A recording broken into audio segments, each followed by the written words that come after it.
Report, after protests, new investor plans to create MAGA Football League. The biggest NFL story of 2017 may have happened on the field, but it had nothing to do with the game. Instead, it was yet another spate of national anthem protests, only this time, without Colin Kaepernick in the starring role. This latest round of anthem kneeling turned off enough fans to spur a serious case of empty stadium syndrome, something that became exceedingly apparent as the year wore on. And it's not as if fans were eschewing the stadium for watching the game on the all 4K either. Throughout the season, ratings kept dropping like donations to the Clinton Foundation. So, it's not like we didn't know things were bad.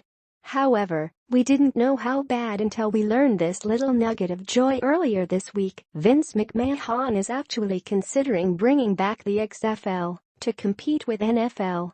In all fairness, you shouldn't get out your Memphis Maniacs and New York, New Jersey Hitmen jerseys just yet. The new league probably won't be a direct reincarnation of the XFL, McMahon's dumpster fire of an NFL competitor which existed for just one inglorious season back in 2001. However, if reports from numerous sources are any indication, the World Wrestling Entertainment chairman and CEO certainly has something up his sleeve. It likely involves him becoming an investor in professional football, and kneeling for or otherwise disrespecting the national anthem would definitely not be on the menu. In other words, a better name might be the MAGAFL. According to ESPN, McMahon has sold $100 million of stock in his WWE, or a total of 3.34 million shares. Filings with the Securities and Exchange Commission said that McMahon sold the stock primarily to fund a separate entity from the company, Alpha Entertainment LLC, which Mr. McMahon established to explore investment opportunities across the sports and entertainment landscapes, including professional football. McMahon is close to President Donald Trump, and his wife Linda McMahon, is the head of the Small Business Administration, so it's fairly clear where his loyalties lie politically.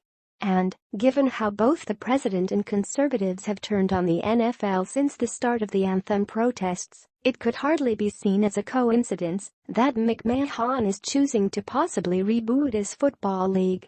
As for the new league's name, McMahon apparently doesn't believe he's done irreparable damage to the XFL brand, given Alpha filed for 5 trademarks involving the XFL on December 16. Records with the U.S. Trademark and Patent Office show other trademarks were filed involving the name URFL, presumably just in case McMahon and his associates decide that the edsel of professional football was too damaged to plausibly be recycled as a brand. While the XFL was quite rightly a dismal failure, there are a number of reasons to expect things could be different this time around. The original XFL came while the NFL was in a period of relative strength. To counter this, McMahon's league tried to win over fans through the same meretricious tactics that WWE employed. This new incarnation, meanwhile, would come as the NFL is at a low ebb for reasons that are at least in part self-inflicted. The obvious route for McMahon to take would be to counter the established league by offering an unabashedly patriotic product free of political acrimony or anthem kneeling. While it is not clear if he plans to compete directly with the NFL in the fall, such direct competition, offering a celebration of American exceptionalism through the sport of professional football, would be welcomed by those football fans and voters who chose to make America great again by electing Donald Trump President of the United States in November 2016. Michael Patrick Leahy noted in Breitbart that alone could be enough to win over football fans who have tired of the NFL shenanigans, but not the game itself. Perhaps it could even be enough to carve out a wholly unexpected second life for what was widely considered to be one of the biggest failures in sports history. Please like and share on Facebook and Twitter if you would watch McMahon's new league.